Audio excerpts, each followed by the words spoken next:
Bonjour et bienvenue pour ce premier face-à-face de deux face-à-face molenbeekois avec des représentants de listes incomplètes de la commune de Molenbeek. Et on commence aujourd'hui avec Hassan Rali, qui est tête de liste d'ACT, qui est Acting Citizen Together. Alors, si vous êtes élu, ou plutôt même réélu dans votre cas, quelle sera votre première proposition au conseil communal ?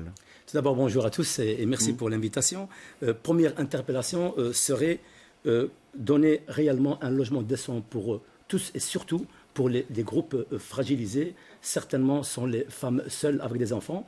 Nous savons via plusieurs études que la première cause de pauvreté, c'est un loyer cher, même avec un salaire, je dirais, normal. Lorsqu'on paye un appartement à 850 € plus les charges, vous vous retrouvez avec 300-400 € pour parfois 3 à 4 enfants. Et donc, effectivement, nous allons introduire cette première interpellation pour dire priorité à ce groupe fragilisé, un logement décent pour ce groupe-là, bien sûr pour tous les groupes, mais il faut quand même rester, je dirais, réaliste. Nous ne pourrons jamais trouver la solution pour tous, mais d'abord commencer par des groupes fragilisés qui sont les femmes seules. Ici, c'est Molenbeek qui doit décider. Molenbeek n'est pas propriétaire de tous ces logements. Donc, c'est pour les logements dont la commune serait propriétaire. Bien entendu, dont la commune serait propriétaire, mais il y a d'autres solutions. On en parlera. Alors, même question à Noureddine Larache, qui lui est tête de liste de citoyens d'Europe, M3E, à Molenbeek. Alors, quel est votre premier texte que vous aimeriez voir étudié au conseil communal de Molenbeek ? En fait, nous, on porte toujours notre dialogue, notre symbole, c'est le citoyen d'Europe. Donc, c'est quand même, en fait, toujours, on est là pour le dialogue avec les citoyens. Ça veut dire, on ne peut pas faire quelque chose sans demander les citoyens, avec l'action que les citoyens nous demandent. Donc une participation citoyenne. Exactement. Pour chaque décision du conseil communal ou du collège à Molenbeek. Voilà, on est au milieu, donc porte-parole, si vous voulez dire, donc porte-parole des citoyens au niveau communal. Donc nous, on est toujours avec le respect des citoyens, toujours à l'écoute, on est là. L'action qu'on peut faire toujours au contact avec les citoyens. Mais ça veut dire qu'il n'y a pas de programme précis dans votre cas concernant Molenbeek. Il n'y a pas un projet précis concernant Molenbeek. Si, le projet, c'est l'écoute. C'est déjà c'est un projet. Parce que en fait, si le citoyen nous dit quelque chose, il nous manque dans notre quartier, etc. Donc, pour moi, c'est un projet. Donc, on doit passer le message, on doit être à l'écoute. Vous trouvez qu'on n'écoute pas assez de citoyens à Molenbeek ? Ça, je ne dirais pas, mais bon, avec le contact avec les gens, tous les jours et régulièrement, je vois qu'il y a beaucoup de choses qui n'arrivent pas, peut-être au moment, ou bien ils passent de côté, ça, je ne sais pas. Donc, voilà. Vous avez l'impression que vous pouvez être le bon catalyseur. Alors, vous, dans votre cas, Hassan Rali, je disais que vous avez été conseiller communal déjà, notamment SPA. Toujours. En quoi votre liste est-elle vraiment citoyenne ? Parce que finalement, vous venez du monde politique, vous. Alors, en quoi cette liste est citoyenne ? Je viens effectivement du monde politique et je fais de la politique. Je ne suis pas un politicien, je l'ai toujours dit, je fais de la politique. Moi, j'ai démissionné d'un parti traditionnel.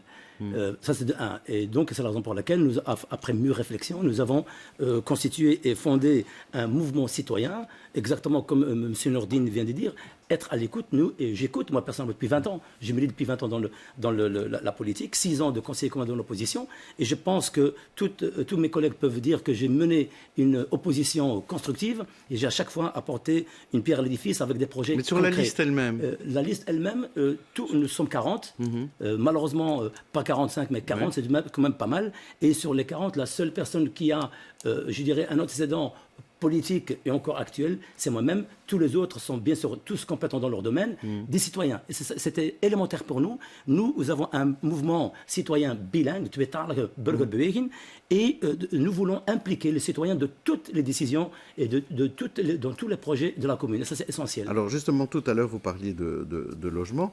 Vous parlez aussi de créer 2000 emplois dans le secteur de la rénovation. Absolument. Alors ça, c'est vraiment ambitieux, 2000 emplois rien que sur Molenbeek, en 6 ou 8 ans. Comment est-ce qu'on peut financer, qui va payer cette rénovation des logements? Très bien. Tout d'abord, cher monsieur, donc, ça serait compliqué de tout expliquer maintenant en quelques minutes. Juste comment est-ce qu'on va payer la rénovation? Voilà, répondez juste à cette question. Je vais répondre d'abord comment nous allons créer les 2000 emplois. Il faut savoir qu'il y a 37... Dites-moi juste, parce qu'on a bien compris, on peut créer 2000 emplois en rénovant. Mais qui paye la rénovation? Très bien. Alors, il y a plusieurs phases. Donc, il y a la toute première, c'est que nous avons 35 000 bâtiments ou appartements sur Molenbeek. Chaque année, il y a entre 1700 à 2000 bâtiments et appartements qui se vendent. C'est une transaction commerciale. Donc, la commune de Molenbeek, donc le modèle existe en France, il existe en Hollande, etc. Donc, parfois, il vaut mieux bien copier comme elle a inventé. Et donc nous allons proposer à ces nouveaux propriétaires de rénover leurs biens. Parce que la majorité des biens à Molenbeekois... La commune va leur donner une prime, c'est ça? Pas une prime, non, pas du tout. Nous allons jouer un genre de chef d'orchestre. Nous allons travailler en partenariat étroit avec des entrepreneurs qui, eux, avantagent... Donc c'est le propriétaire qui va payer la rénovation? Ce n'est pas le propriétaire, pas de manière directe. Pas de manière directe, parce qu'il y a de l'argent, que nous allons chercher l'argent, bien sûr, dans les impôts. Il faut quand même... on ne va pas se voiler la face, donc il faut quand même aller chercher l'argent quelque part. Nous avons plusieurs milliers de propriétaires et de multipropriétaires qui ne sont pas molenbeekois et qui ne payent pas d'impôts sur Molenbeek. Nous allons, bien sûr, dans la légalité, leur demander de contribuer justement à cette commune qui souffre. Nous avons la région qui peut intervenir, nous avons le fédéral, écoutez, là, nous avons l'Europe. Vous avez répondu à ma question. Voilà, merci. Le fédéral et l'Europe. Alors, de votre côté, j'ai dit il n'y a pas de programme précis, mais pourquoi est-ce qu'on devrait voter vraiment pour vous? Est-ce qu'il y a un bon argument, Monsieur Larache, pour voter pour vous? Oui, parce qu'en fait, on est, comme j'ai dit tout à l'heure, on est des gens du terrain, on est des gens de contact avec les gens, on écoute tous les jours. Avec mon propre expérience, j'ai couru pas mal des choses au niveau associatif, au niveau des maisons de quartier et avec des citoyens. Donc, on a quand même d'expérience. Parce que vous connaissez les gens, c'est ça que vous voulez dire? Exactement. Parce que... Oui. Et alors, je voudrais passer à notre rubrique suivante qui est en un mot. Je vais vous faire réagir à des mots ou à des noms. Et je vais commencer par vous, Monsieur Larache. Le nom évident, François Skepmans. Quelle est votre réaction? Pour moi, j'ai beaucoup de respect. J'ai beaucoup de respect pour les gens qui travaillent. De toute façon, nous, on n'est pas là pour critiquer ni l'un ni l'autre, parce que nous, tout simplement pour faire avancer la commune, tout simplement, pour donner un mouvement, donner un effort pour notre commune, pour la faire jolie. Tout simplement.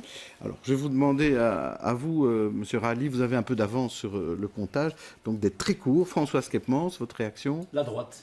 Ok. Molengeek, un autre Très mot. bonne initiative. Et vous, Molengeek?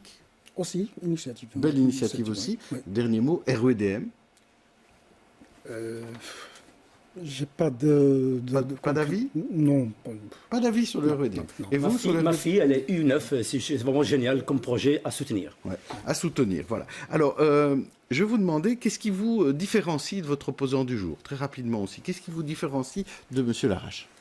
Nous avons un programme sur plusieurs points, un programme concret, et avec des projets concrets et des études concrètes.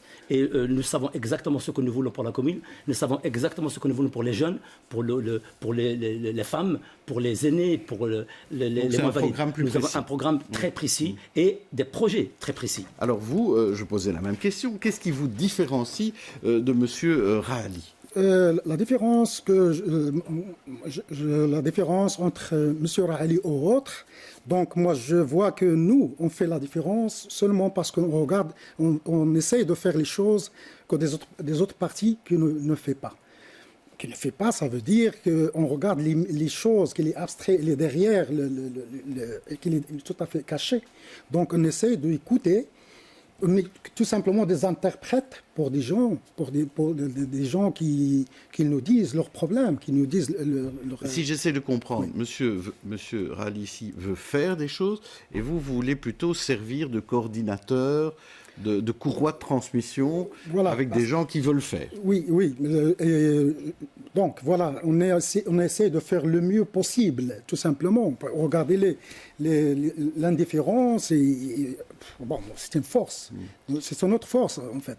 Alors, si vous étiez bourgmestre, imaginez, Hassan Rahali, vous êtes bourgmestre en janvier 2019, est-ce que vous serez contactable 24 heures sur 24, 7 jours sur 7 comme bourgmestre? Mais j'ai toujours été, même avant de l'être. Si maintenant les gens, rien n'est impossible, si les gens maintenant choisissent notre liste, nous serons prêts et nous prendrons Ça ne changera rien pour vous. Ça ne changera rien, nous prendrons cette responsabilité. Très bien. Je le suis toujours. Et vous, monsieur Larache, est-ce que vous serez disponible 24 heures sur 24? Je suis était toujours la même chose parce qu'en fait j'ai travaillé quand même dans différents endroits différents. J'ai fait ça bénévolement. J'ai travaillé avec des jeunes, des gens âgés, avec tous les âges quoi. Donc moi j'étais toujours disponible et je suis là. Et ça ne vous fait pas peur d'être disponible? Pas du tout. J'entends bien. Alors, des questions peut-être un peu plus piquantes pour les deux. D'abord pour vous, monsieur Larache. Vous êtes donc le troisième à venir sur ce plateau pour parler de citoyens d'Europe. Et vraiment, oui, on se rend compte qu'il n'y a pas vraiment de programme. Alors, pas de programme pour la commune, pas de programme général. Est-ce qu'il ne fallait pas juste se présenter aux élections européennes? Pourquoi se présenter au communal? Non, pour moi, il y a un programme. Pour nous, c'est un programme. Vous savez, c'est le dialogue. Pour faire le dialogue entre les citoyens, c'est un programme. Oui, mais quand on dit, par exemple, il y a des problèmes entre les gens qui ont des vélos et les gens qui ont des voitures, vous pouvez les écouter tous les deux, ils n'ont pas le même avis. Et alors, qu'est-ce qu'on fait? Alors, il y a un moment donné, il faut prendre une décision. Oui, effectivement, il faut donner une décision, mais surtout, moi, comme j'insiste toujours sur notre programme, c'est l'écoute des citoyens, c'est l'écoute des représentants des quartiers, etc. Alors vous, de votre côté, Hassan Rali, vous vous plaignez d'intimidation de vos candidats. Hein. Vous avez 40 candidats sur votre liste, vous deviez en avoir 45. Qui vous en veut? Qui vous a empêché d'avoir une liste complète? Écoutez, je vais dire une chose. Effectivement, ce que je regrette, c'est que ce soir, on ne sera pas là.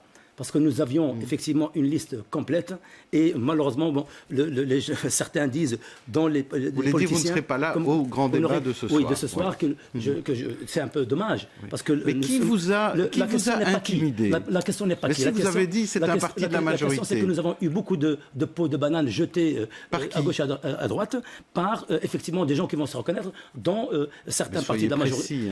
Écoutez, je vais vous dire une chose. Je n'ai pas de langue de bois. Oui. Et donc, c'est très simple. Moi, je ne veux pas faire de la publicité des personnes, ils ne les méritent pas. Mais une chose qui est certaine, c'est que nous avons... Il y a 3 partis dans la majorité. Il y a le MR, le CDH et Écolo. Alors, si vous ne voulez pas dire de qui il s'agit, c'est sur les 3 que ça rejaillit. Oui, vous avez raison. C'est les oranges. Donc les oranges, j'aime bien boire l'orange, mais au fait, voilà, c'est vraiment, je trouve qu'il y avait une entrave à la démocratie.